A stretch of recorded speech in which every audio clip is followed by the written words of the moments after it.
Et ma petite histoire là-dessus, c'est que voilà, dans ma famille, je suis l'aîné en 3 enfants et j'ai calé dans la conformité. C'est-à-dire que j'ai fait des études, je me suis marié, j'ai eu des enfants, j'ai acheté une maison et cetera. Donc vous voyez le truc un peu, je dirais pas Ken et Barbie, mais voilà, tout bien sur tout rapport, voilà, j'étais «le gendre idéal» entre guillemets, j'avais tout fait bien. Et malgré ça, une certaine, tristesse, une certaine, un non-accomplissement, un manque de confiance, vraiment intrinsèquement venait. Bon, les circonstances sont ce qu'elles sont, mais je me suis séparé, j'ai divorcé, le boulot, burn-out et cetera. Il s'est passé plein de trucs et en fait, j'ai voulu exprimer ma singularité à ce moment-là. Ce qui s'est passé, c'est que j'ai été rejeté par une partie, de ma famille qui ne n'acceptait pas ce changement et cette cassure que j'avais créée dans une forme de conformité. Et donc ça a été pas facile, ça a été un combat, d'assumer ma singularité, de dire: «Ben oui, je suis différent, je ne fais pas les choses comme ça, mais voilà qui je suis, voilà ce que je veux être». Et j'ai choisi, des choses qui sont justes pour moi et quand on choisit des choses qui sont justes, c'est pas forcément des choses faciles. Les choses faciles rentrent en réponse à une forme de conformité. C'est facile de rentrer dans le moule,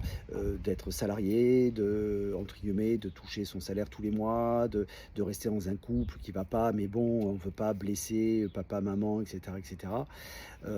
Voilà, je juge personne, bien sûr, mais j'ai pas choisi la facilité, j'ai choisi plutôt des choses qui étaient justes par rapport à mon être et ce que je sentais juste pour moi. Bien entendu, bah, le milieu extérieur, certaines personnes, ça les a un peu, bousculées, on va dire ça comme ça. Et pour reprendre le titre d'un bouquin, écrit par Ishiro, j'ai oublié le nom, Ishimini, un truc comme ça, qui dit que ce bouquin, le titre, c'est Avoir le courage de ne pas être aimé. Bah, je pense que quand on a le courage de ne pas être aimé, quand on a cette force d'accepter notre singularité, on a une capacité à dire non. Et cette capacité à dire non va renforcer la puissance de notre oui. Et quand on dit oui, ben, on s'engage. Et on peut très bien accepter et vivre notre singularité sans être rejeté par le groupe.